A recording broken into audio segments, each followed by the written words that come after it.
Yes. Yes. Yes, girl. Yes. No, for real. Ooh, we gonna talk about Girl, we are gonna talk about it.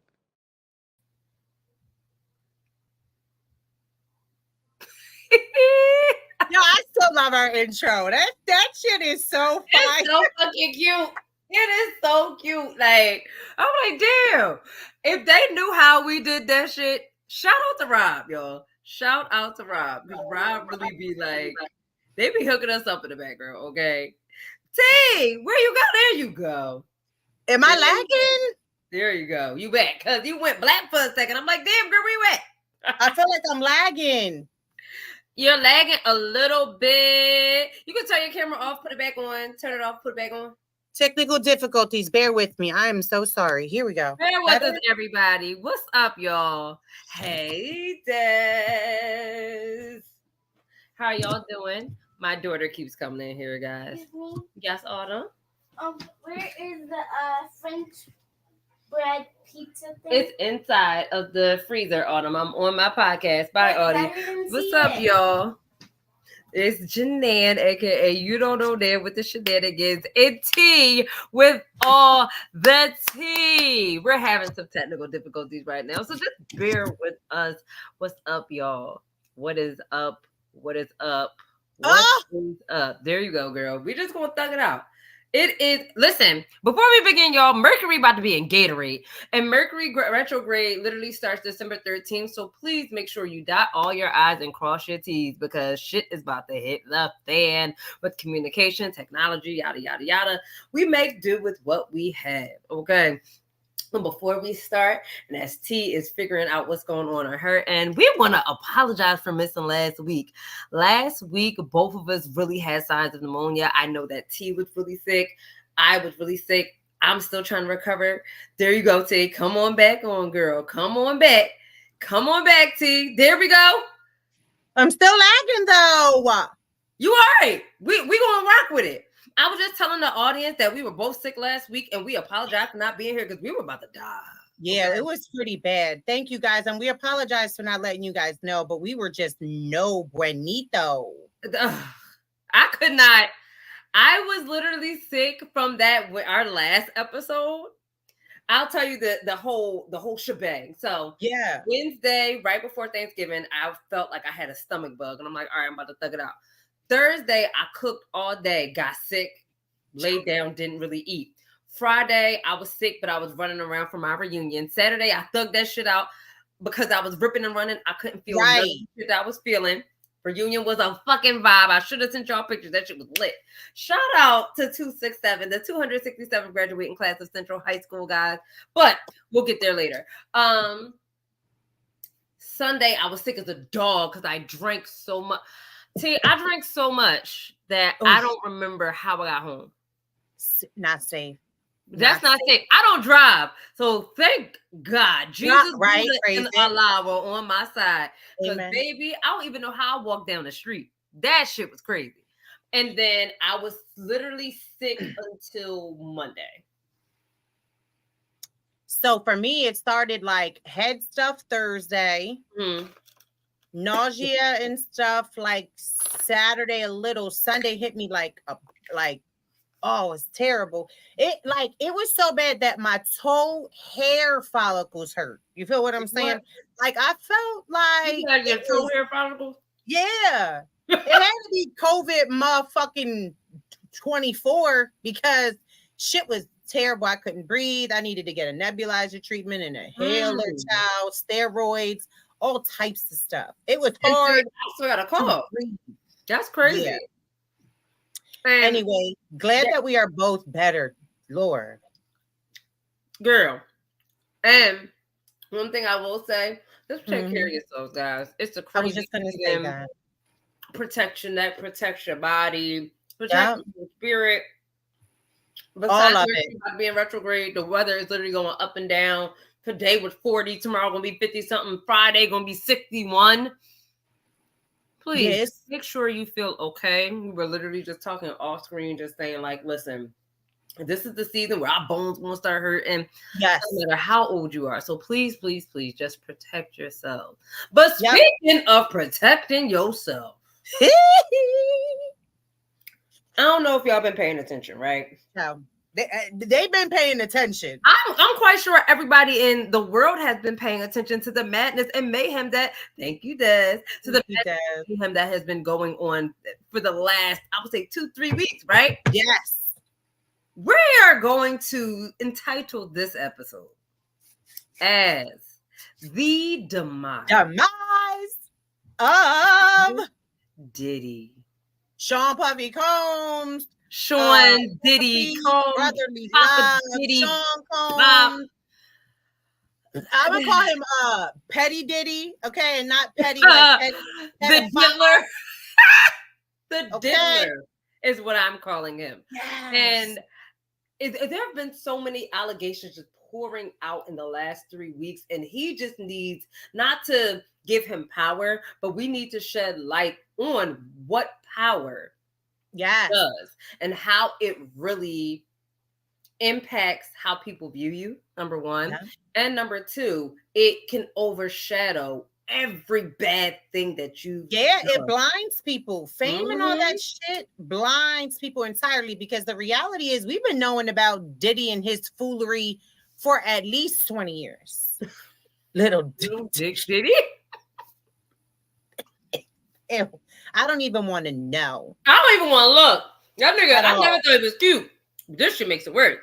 And honestly, truly, it just showed you how much power money holds, because the niggas still got money. Yes. And it showed you that R. Kelly literally did not have money anymore.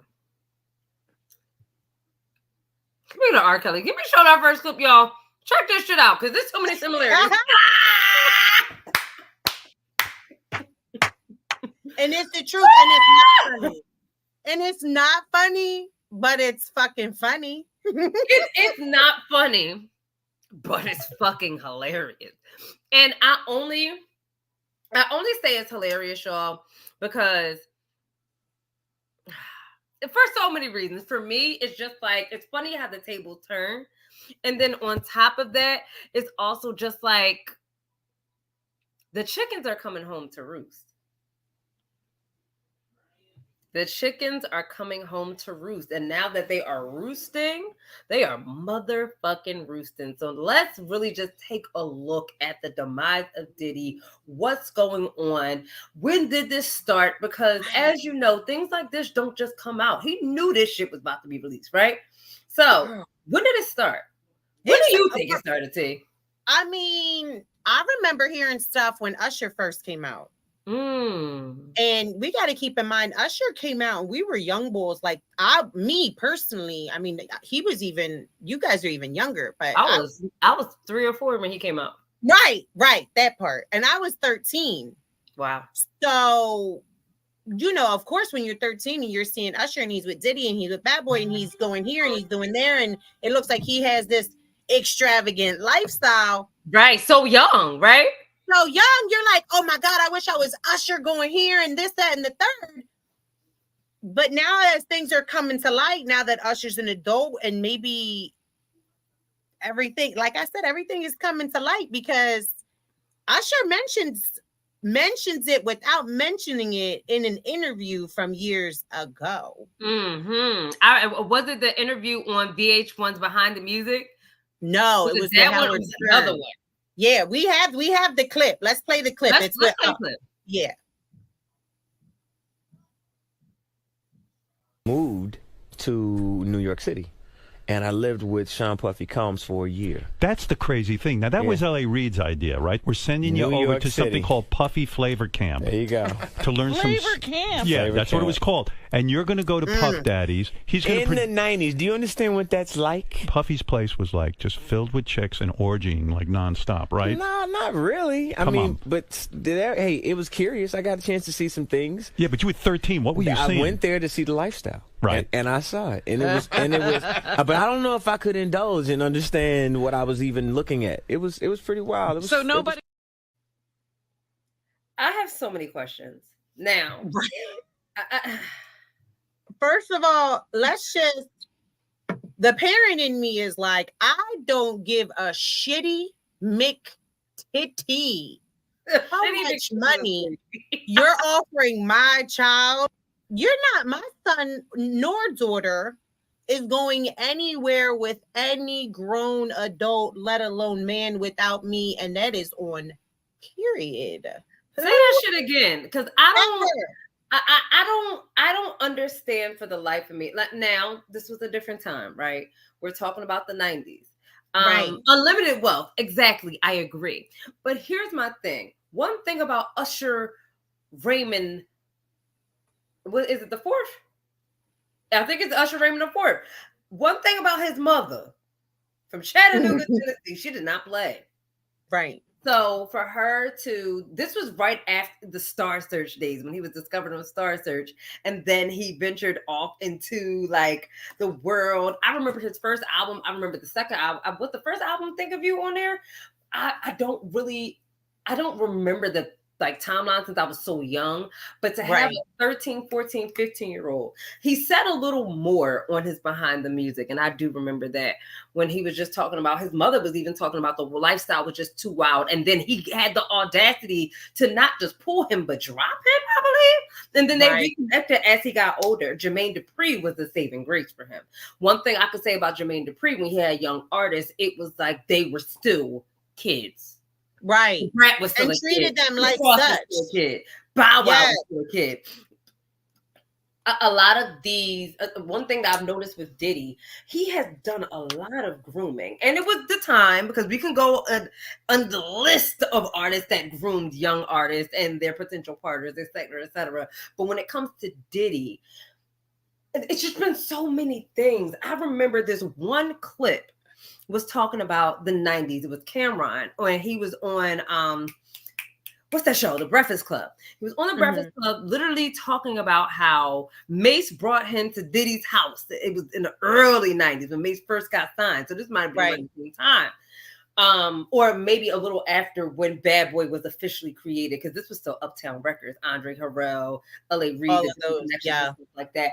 But Cameron specifically said, and they probably were like 19, that Diddy had a dildo on the back. Yes, I saw that clip.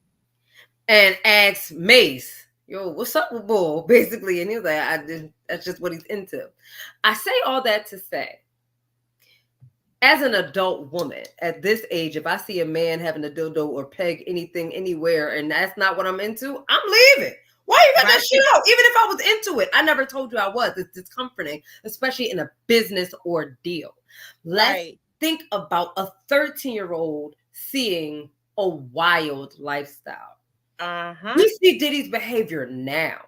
Social media wasn't a thing then. And because it wasn't a thing, just imagine exactly what he experienced as this child. Yes, it's true. You know, even if you're 18, 19 years old, you are still a child. Like, it is the craziest thing to me. Like, I have qualms with the parents that allow their daughters to go off for R. Kelly after hearing certain things about him. I have qualms with parents that allow Diddy to do whatever as well. Because to me, as the mother that I am as an educator, even as an educator, I'm not letting my kids be with just anybody. Never. I stay with them. If Brian and Autumn want to get into the arts, I'm going to be with them. I coach a young lady right now for her to get into schools and different plays because she's getting older, about to venture into high school, but I still communicate with her parents nonstop, and we're never in person. It's a new day and age, right? But it's just the simple fact that it's just like, you don't think that's weird? You don't think an adult taking a 13-year-old to see the lifestyle, what was L.A. Reid thinking? They're all thinking of just grooming. That's it. They're doing it grooming and money, and what's going to make them look good. Selfish gains, which is satisfying whatever kinky desires they have, and making a coin off of it. And let's keep in mind, we also have, Justin Bieber, who was groomed very, very young, and that was kind of right before our eyes too when social It media wasn't kind of. It was right before our eyes until Right. Usher got a hold of him and treated him like he molded what we see now. Right. And it was probably him protecting him to be like, listen, homie, I've been there, done that. And we're not going to have you go through this. Let's read this comment, Nay. Ooh, ain't no money in the world to make me allow my children to go with just anyone. Some things money can't fix, and doing some shit like this to your child, money will never be able to heal that. It's just sick. You're absolutely right. Absolutely. Your children are irreplaceable. Period. Exactly. Period. Wow, that said something too. Motown used to groom their artists back in the day. Yeah, they did. Agreed. And when we think about this, and even just thinking about young people being groomed in general, the abuse of power. You're absolutely yes, right. Maria. Like, yes, Bestie. We could go back to Elvis. We could go back to Jerry Lee Lewis. We could go back to Berry Gordy and Diana Ross. We could go back to all these different things. Yes. But when it comes to Diddy, this is a new day and age. And like I said, when things were lagging and we were trying to get some technical difficulties in order, the chickens are coming home to roost. Okay. Yes, ma'am. The chickens are coming home to roost. Now, when it comes to Justin Bieber, y'all know I'm about to do it. Don't cancel me, y'all. Justin Bieber is a white boy. So because Justin Bieber is a Canadian white boy, of course, it was brought to the attention much faster than Usher, who was a 13-year-old from Chattanooga, Tennessee. Very true, Miss Denise. Like it is really just like the fact that he got away with this for so long is really like it's disgusting. It's disgusting. It's we all knew. But at the same time we did all knew. We were all so young too. We knew, but we didn't know. Like we knew something was up. Right. We have a clip. Like play the clip, please, with Justin Bieber and Diddy, which is so like right in our face. Brother, everything's good. Selling out arenas and everything. Starting to act different, huh? You ain't been calling me and hanging out the way we used to hang out. Well, I mean, you try to get in contact with me, through all my, partners and whatnot. But you never really got my number, so. Okay. My number? Yeah. I'm gonna tell you my number. Yeah. It's 555. Yes. Okay. 5555. Okay. 55. You heard that? Yeah. Okay. Well, I'm here to because you've been a big supporter of mine, all jokes aside. This right here is my young brother right here. He's been a big supporter of mine. My album's coming out, and we got the crew going around now. You in New York City, and we got the Dirty Money crew. We wanted to make you an official member of the Dirty Money crew. Now, looking back, the kid, like, and it's not he's nervous because he's around Diddy. He's been around Diddy. He knows Diddy now. He's nervous because he's uncomfortable with this man's presence because he's a creep. He's more than a creep. Like for me, it's twofold for me. Like a lot of these clips are staged. Right. Mm-hmm. Even with it being staged and he's like a new artist and they're trying to put him on and shit like that, you can still see how uncomfortable he was. Of course, the 55555 is the fake number that we use in the industry, right? Like when you're having, like, if you're in a show, it's 555 5423, like little stuff like that. Yes. But at the same time, it's just like a lot of this shit happened in plain sight. Right. Diddy Dirty Money, like it's just so astonishing to me because for me, it's like ever since this Cassie thing came out, right? And ever since the demise of Diddy really started within literally the last 2 weeks, shit just hit the fan left and right. I was looking at this clip of Diddy during what show was that? It was Making the Band. Y'all didn't know he was a menace with the band, the DABAND with Dylan. Y'all didn't know he was a menace when he made them walk from Manhattan, from Times Square to Brooklyn Bridge, and rapping fucking Juicy. That I was he about to make me walk. But still, it's like you didn't know he was a menace then. On top of being a menace to like grooming different people, the stuff that he did to women was crazy. And we're going to get to that further down the line. But it's like there was this clip where he was arguing. It was Making the Band for Danny Kane, and I saw that one too. It was Danny Kane, and it wasn't Danny Kane. Danny Kane had already been formed. They had already done their first. They were doing their first album with this one. This other side of Making the Band was Day 26, and it was a choreographer. Michael Bivins was there, and he literally was arguing with this choreographer, and you heard him throw the chair at her, and people sitting back and witnessing this and not doing a damn thing. But this is a woman being antagonized and threatened and physically assaulted by a man. And they thought that this shit was crazy. Statute of limitations are running out of time. That's why those cases came out. Des, we're gonna get to that. We're gonna get to that. And we want to see this comment for a little bit, and we want everybody to read it. Shout out to the audience. Des, you are always in our audience. You are always live. We appreciate you. Thank you. So listen, here is my, they say conspiracy theory, but every theory has to come from somewhere. Right, I agree. Now, I don't know about the Illuminati and selling your soul to the devil or any of that shit, but Diddy has a lot of people from Uptown Records, a lot of people that wanted to write books about him. The tell-all from Kim Porter, okay? She died. Other people that were going to have documentaries and books, and we can talk about that on another show because I got all the facts on that too. All died. Orlando Brown came out a couple years ago talking about that Diddy did some tomfoolery to him too. I know you fucking lying, bitch. Now, it's crazy that y'all played that, but even though Orlando Brown is touched, he is touched. No, but I think Diddy played a role in it. I think Diddy played a role in it. I'm not condoning it, but he owns that shit. But it's also, people think like, oh, the gateway drug might be weed. The gateway drug might be alcohol. No, the gateway drug is trauma. And he has a lot of it. Orlando Brown has a lot of demons that he's battling. But when he said that shit, I was like, it makes sense. Oh, thank you, Dad.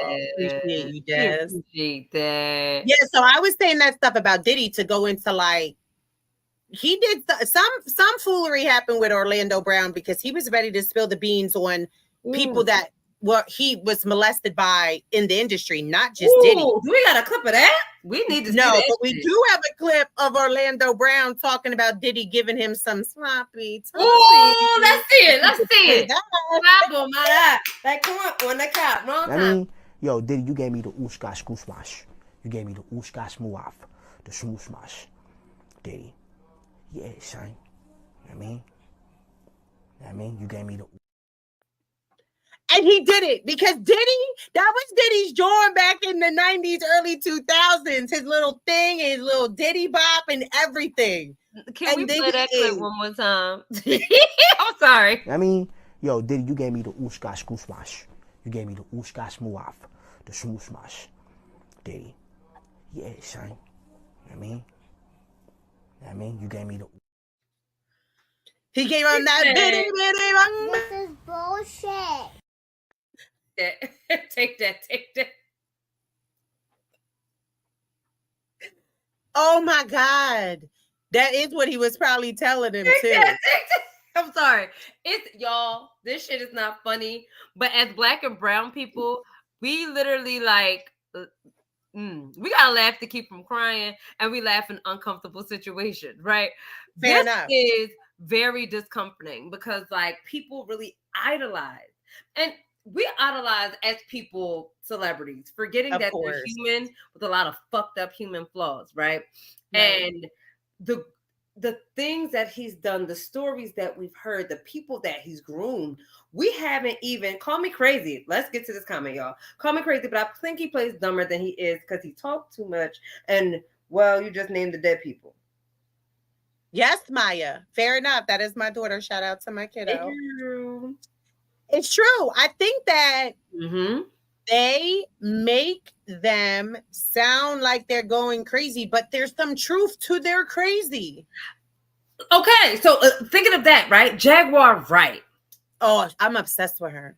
I love Jaguar Wright. I think she went, in a downward spiral. Yes, but everything that she has said has exactly been my point.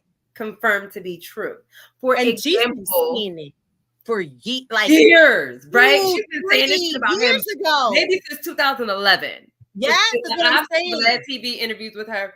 I think she had said something about Kim Porter, he and Kim Porter's relationship, for example, and how he abused her. And then somebody just came out and confirmed that he had like wiretapped her phone and broke her nose. And like did something to this guy that she was dealing with. Like that shit is crazy. Yes. And we have another clip of his baby mom. I think her name, what is her name? Misha? Oh, Misha Hilton. Let's look at this clip about from Misa, and then let's talk about stuff with her because this shit is deep, y'all. Yeah, check this shit out. We're gonna get up to Kid Cudi then. Just wait, y'all. Just wait. This is juicy. This is juicy. Let's see the death of Tupac, and now his other baby mama, Misa Hilton, is exposing him for taking advantage of her, mistreating her, and abandoning her when she needed him. For those who may not be familiar with the name, Misa Hilton is a fashion designer, and she met Diddy for the first time in the 1990s. She was a teenager in high school, and at that time, Diddy was transitioning from his role as an intern at Uptown Records to a full-fledged music executive. He was in charge of putting albums together and also styling the musicians at the label. Diddy hired Misa as his personal assistant, and she was responsible for the fashion side of the label. Their relationship soon moved from business and turned romantic in a few months, and all this happened while Misa was a teen. Diddy's relationship with Misa had some similarities with his relationship with Cassie, because sources revealed that Misa got her dream job at a young age, and Diddy took advantage of that, threatening that she was going to lose her job if she said no to him. Diddy basically groomed her into what he wanted while she was just 17. Allegedly. 17 years old. It's so much to unpack, right? So not only is that similarity, Kim Porter, his first baby mom, was also that's his second baby mom. Kim was his second baby mom. Misa was his first. Oh, okay. My apologies. But she was also the intern over at Uptown Records and all that too. 17 years old. It's just so for me, a couple things pop up. Thinking of the 90s and the age of consent and what is the age of consent in different places. Was it 16? Was it 17? It really depends on where you are. But Misa was still 17 years old. Yes, it was a different time, but she got pregnant. She had Justin by the time she was 20 because he's turning 30. He might be 30 now or within the next couple weeks, right? And it's just like his power, his prowess, the promise of a future, the promise of life of luxury. She literally came out, it might have been the end of last year or earlier this year when Justin got a DUI. And supposedly it wasn't Justin that had the DUI, but it was actually Diddy that had the DUI. And he was just covering for his father because they might have been together. And she went on a rampage, including not just Misa, but even Kimora Lee Simmons did the same thing. Not just about Diddy, but about Russell Simmons as well. We can get into that another time because niggas are really fucking creepy out here. The industry, I'm telling you, industry is nuts. And weirdo. Before I even go further, I just want to say all of this. This is public knowledge now. And I think it's always because, I was much younger. I was a kid then. I'm quite sure it's been public knowledge for years that these things have happened. Times are just changing. And with times changing, we're understanding like, damn, that was fucked up. Right. Damn, this should not have happened. Damn, she was 17 years old when they met and they got together. Like one thing, if you look in astrology wise, Diddy is a Scorpio man. He is a Scorpio sun and a Virgo moon. The same sun and moon as Ike Turner. And who did Ike Turner groom? Anna Mae Fulop.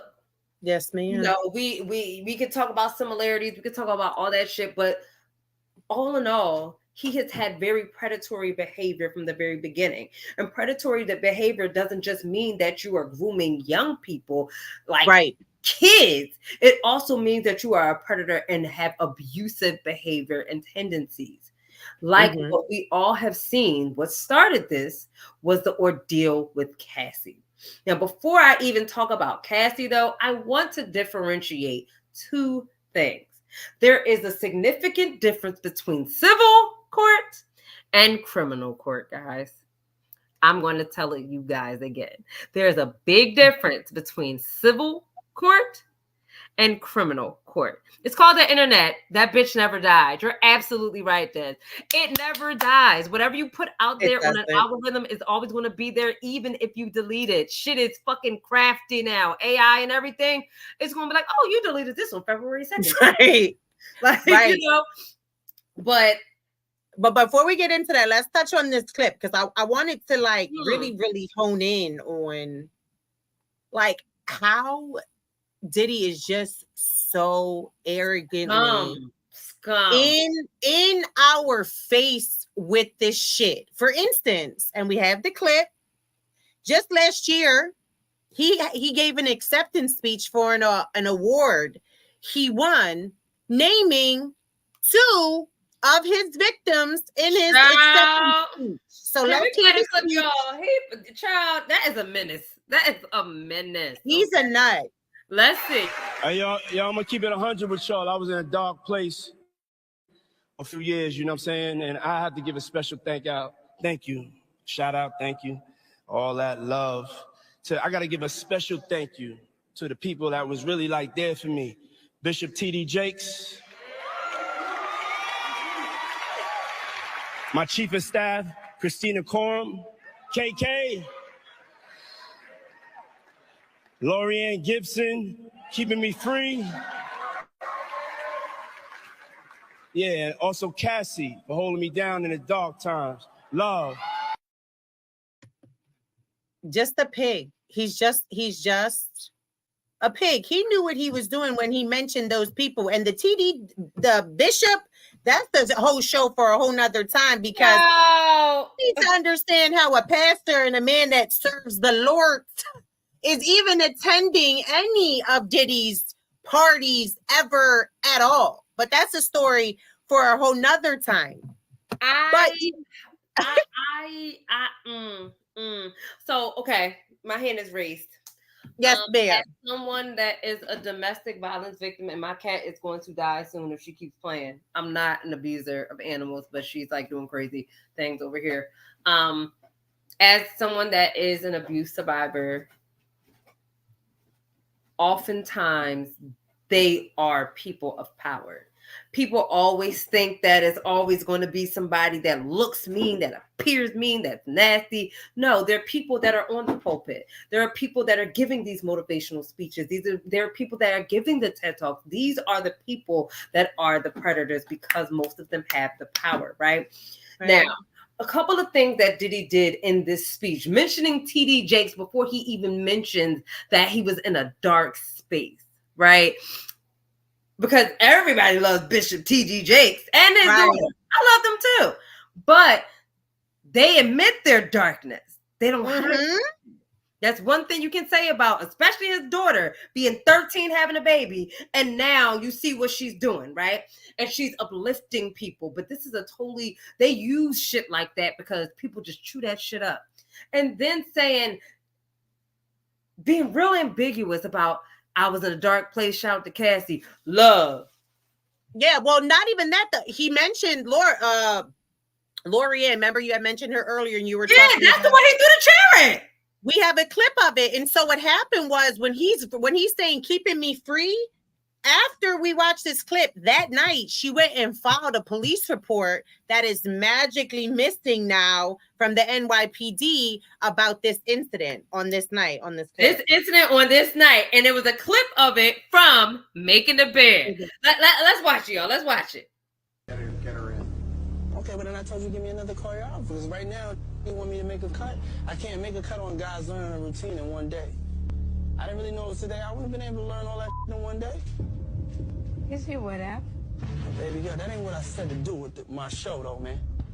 So I'm cutting based on not having what I asked for. I asked for them to be dancing throughout the weekend.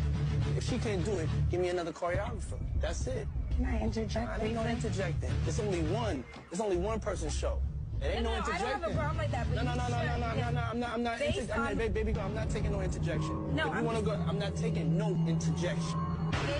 Now I'm psycho for real. No, I'm not and taking so am I. Get the out there. Right, with pleasure. Michael Bivens, you can't pick up 4 counts to 8 in one day, then what are we all doing here? I don't want to be a part of this. You can't pick up 4 counts in one day.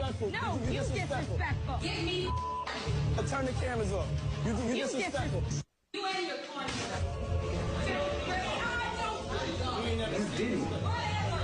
Whatever.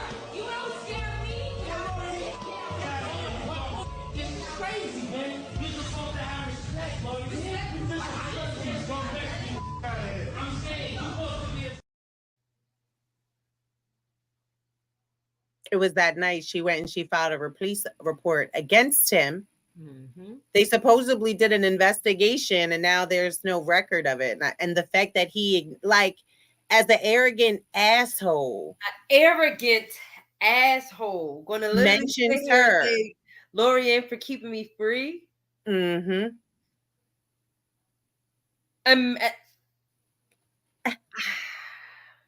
Imagine how many times he dodged a bullet, right? And like I said in the beginning of this episode, the chickens always come home to roost. So it's like he dodged a bullet when the whole incident, when J-Lo was about to take that fall. Yep, that too. She got to dodge quick, and he was butthurt because it's like, how dare you leave me to deal with this shit by myself? But then who took the fall? Sean did. All right, cool. But it's just like the utter audacity that this That's what it is. Has. Not thinking that we would... He's untouchable. He thinks he's untouchable. So, in being untouchable, Cassie did such a brave thing that a lot of people were against. Cassie filed a civil suit. And a lot of people clowned her, said really crazy things about her filing the civil suit. Oh, she must be broke. Oh, she wanted money. She wanted this. She wanted that. Yes, civil suit is the suing. That's the getting the money. Criminal case is you're going after charges. What a lot of people do not understand about the difference, and what a lot of people don't understand about why she did this. Cassie's a model. Cassie is married. Cassie is fine. She has nothing to worry about. But let's look at the timeline of events, shall we? Right before this happened, Diddy started giving away money constantly, right? He was giving people the rights to their things, like to their songs, to their music. Shit he's never done ever in his life, right? Ever. Not one time. Everybody makes this joke that Diddy would rob his artists. Total, Day 26, Diddy Kane. We were literally watching TV when he said Day 26 and Diddy Kane were chalk. I remember that and be like, damn, that's crazy. After their second album on live TV, they didn't even know that shit, right? And then out of nowhere, you give them their masters. And then 2 weeks later, the civil suit comes out.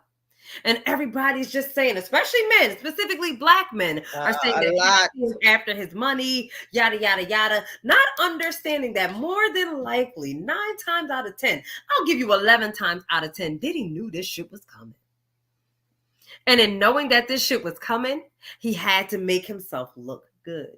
That's the arrogance. That's the narcissism that's coming out. The word that everybody likes to throw out, but not understanding what that shit really is. And Diddy is textbook definition of that shit. And he is covert. A covertly manipulative person will do things to blind you from seeing what's in plain sight, but they're going to put things in front of it so it can block it. He really did these things. The civil suit happens. He settles it within 24 hours. The man who never gives anybody any money, he settles it within 24 hours. The fastest deal ever. with Cassie doing this, though, she opened up the floodgates for more things to happen. The civil suit wasn't just to sue Diddy. In this civil suit, he can't hide from this. Y'all are absolutely right. But with this civil suit, not only did she open up like the floodgates, she could possibly, because you know that victims, I forgot the exact name, so please don't quote me, guys. That Victims Act. He could have waited a weekend, they make him seem so guilty. Yeah. But you also have to understand. So Cassie was threatening Diddy for the past 6 months. $30 million later, fuck Diddy. I actually think she got more than that, guys. And it's really restitution and reparations if you really want to think about it. In this 30 to 40 page civil suit that had a trigger warning on that shit. Not only did it say that he made her have sex with male prostitutes while he masturbated and ejaculated. Not only did it say he used to stalk her and beat her, not only did it say that he forced her into a relationship, not only did it say that she shaved her hair, not just because he told her to, like Young Jock said in that story on Vlad TV, he pulled her hair out. So of course it was a no-brainer. Right. Bald spots all on the side, the beautiful hair, all here, that signature look that everybody copied. He pulled her fucking hair out.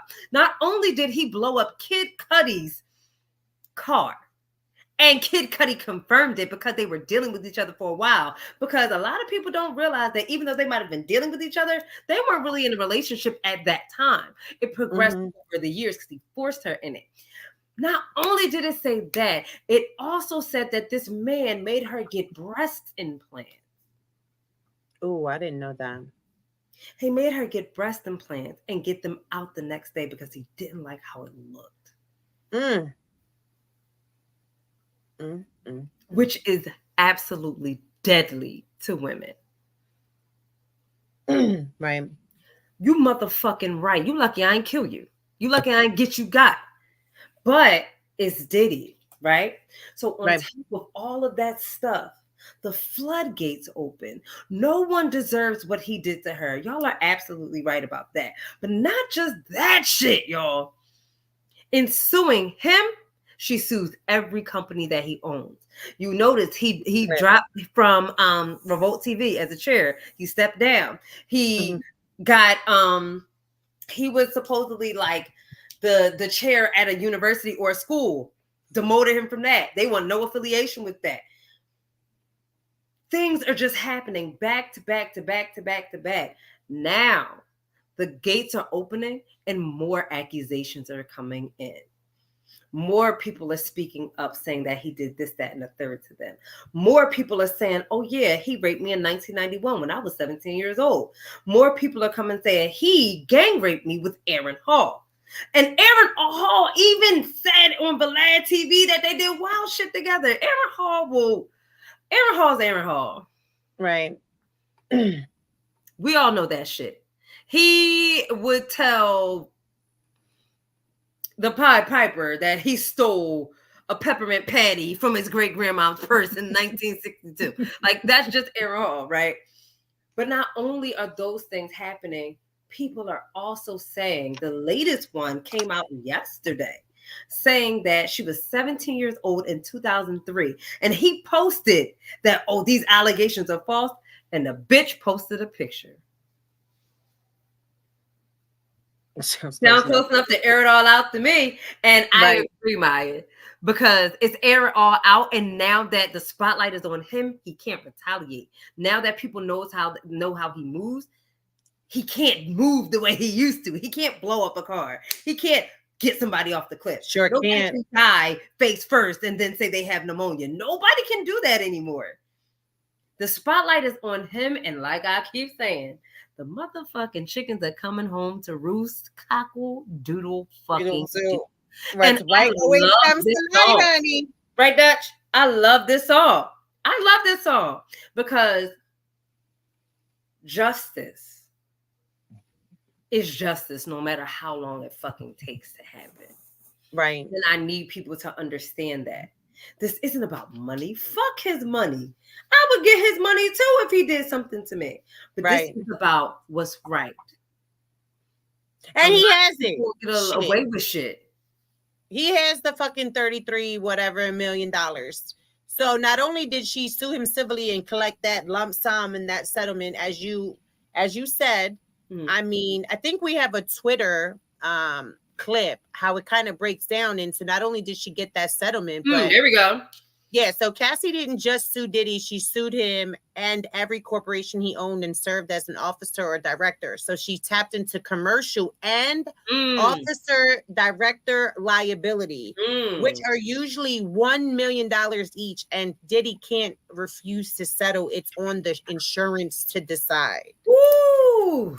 So lump sum, generational wealth, she's going to keep that coming. In addition to that, the way that the charges were kind of filed, to my understanding, any prosecutor could pick them up for a criminal defense as well.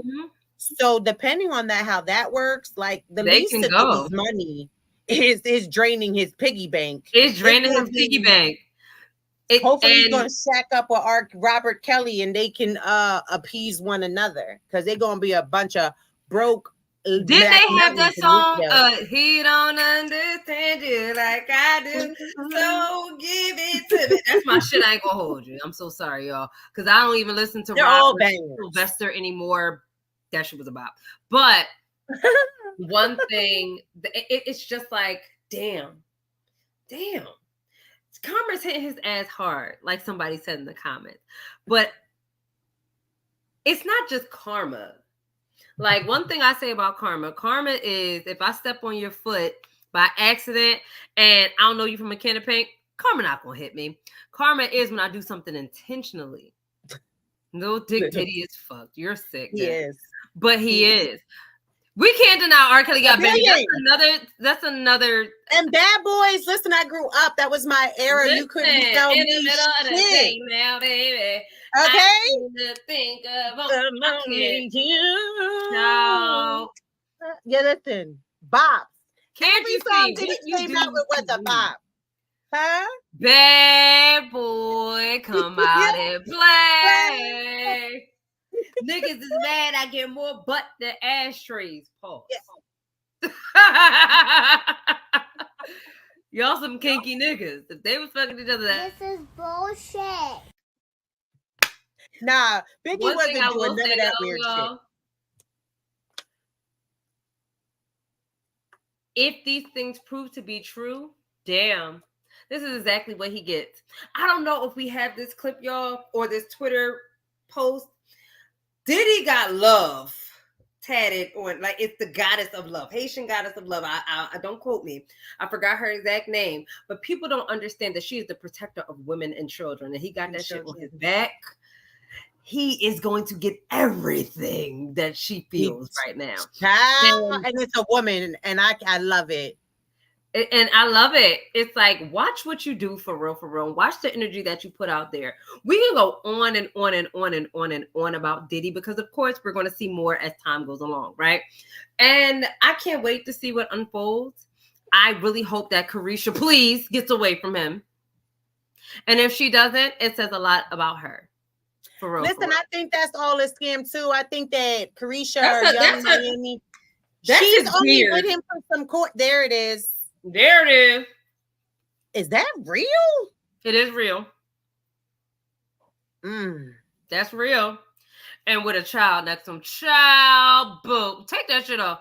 I don't mess with one thing I will say is this. If you do not understand what things mean and where they come from, keep them off your body, especially when it comes to Santeria, especially when it comes to voodoo, when it comes to anything like that, especially you holy roller Christians. You don't know what this shit means if you're not into polytheism or if you didn't study it. Leave that shit alone. You don't know. If I have a Orisha on my arm, it's because I studied it. I know exactly what's happening and I know I'm protected. Do I believe in it? I'm not polytheistic, but I've studied, so I understand certain things. If he don't understand what that is, he wouldn't put that on his back if he didn't. He just thought it was cool because he's in the whole love era. He might know what it means and just doesn't give a shit because he's just that arrogant and feels like he is literally untouchable, unstoppable. Mm-hmm. Like, child. That's true. We're gonna continue on with the Diddy saga, the demise of Diddy. I'm hoping Diddy sooner than fucking Diddy. Yeah. Fuck that nigga. So I want to get into the highlight of the week, though. We mentioned him earlier, but I want to highlight something positive. Usher has had a phenomenal year, y'all. Like, imagine being in the game. Oh, yeah, wait. We're at highlight of the week, but don't forget to like and subscribe, guys. Like, no, man. You better give them our whole thing. Don't forget to what? And then we go. Don't forget to hit that subscribe. Shenanigans with Tay. And also Paving Ways Entertainment, y'all. Shout out to Spade, shout out to Star, shout out to Rob. Give us a round of applause, y'all. And thank you. But make sure you like this shit before we even settle this shit today. Please. So my highlight of the week. I want to be positive. Usher has been in this game for literally 30 years, y'all. I know. I love him. 30 fucking years. Love him. I love him down, okay? And his residency in Las Vegas, I think the one mistake I made this year was not going to get tickets when I had the money. But he is having an extension, and hopefully I get spontaneous and just take off before I start filming in March. And just go. Shit, I'll go to the show. Can we get a clip of his 100th show?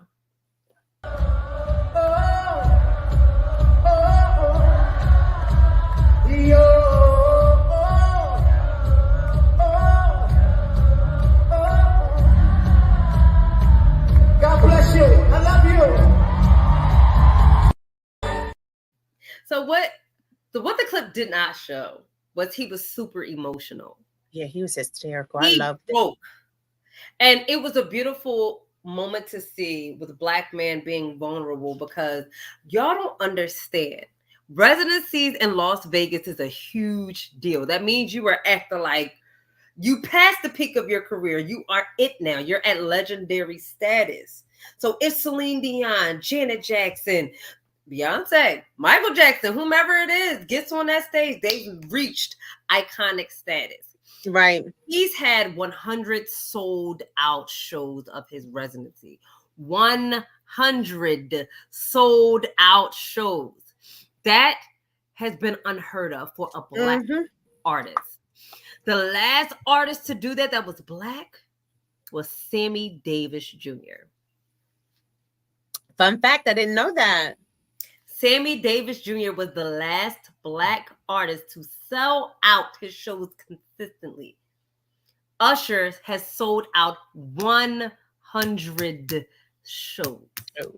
Come on, Usher, Raymond. He sold out all 100 shows. He sold out his show in Paris. He has sold out so much. And he literally said this shit in the early 2000s that he was going to do this shit. He manifested that shit. He prayed and he worked. Because what is prayer without action, y'all? And this just motivates me. This just motivates me. What is prayer without action? You got to put action behind the manifestation. You can't just say, whatever. I prayed and da-da-da-da-da and do nothing. Or now you got I'm going to be this, that, and the third next year, and you do nothing to get to that, this, that, and the third. Then it ain't going to happen, Captain. It's not happening, cuz. Like, you got to put work behind it. And that's what we are doing here as well. We put some motion in the ocean, you know what I'm saying? And that gave me nothing but motivation to get the fuck ASAP and make this bigger, expand our audience. And not just expand our audience, but expand our audience's mind as well, because we are trying to impact you. And we're also impacting us at the same time, y'all. Like, if you haven't taken away anything from that highlight, you can put your mind to anything. You just got to do the work, y'all. Just do the work. Do the work. It's hard as fuck. I've been acting for 30 years now. It's coming though. I'm on TV and shit. We outside a little bit. You know what I'm saying? Like, I'm getting there. You will get there. You will get there. I'm getting there. I'm telling you, y'all gonna you see will get there. I'm not 21 playing a college student, but it's cool. So right. It's like you just gotta put the work in and really believe in yourself, because I guarantee motherfuckers gonna act like they don't believe in you. Motherfuckers gonna try to groom you. Motherfuckers gonna try to do a whole lot of shit to you and fuck your shit up. But what is for you will always be for you. Because if it's real and it's authentic, God orders our steps before we even know. Amen. God knows our stupidity, even though he knows our mission too. So he covers us in all seasons. So dog. And keep your circle small, because once you start mingling outside of your circle, you get the funnies.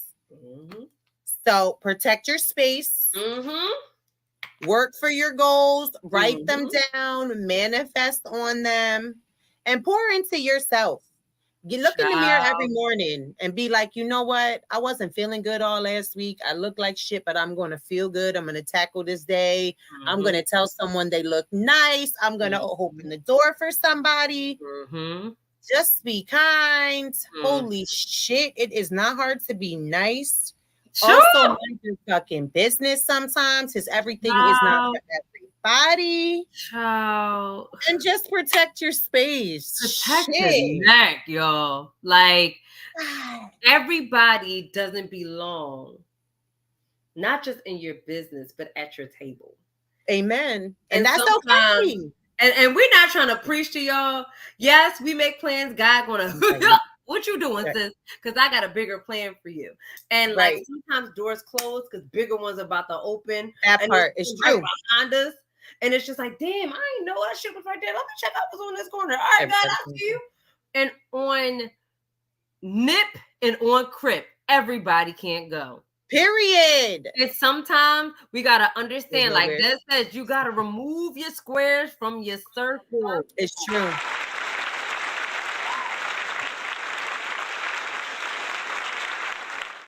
On Nip, on Cuz, on Blood. Like it's really like... And listen, it's okay to set boundaries, and it doesn't mean that you're better than anybody else or you think you're better than anybody else. It just simply fucking means I have possibly outgrown you, or you were here for a season and not for a reason. And toodaloo, and you ain't got to go home, but you can stay here. Right.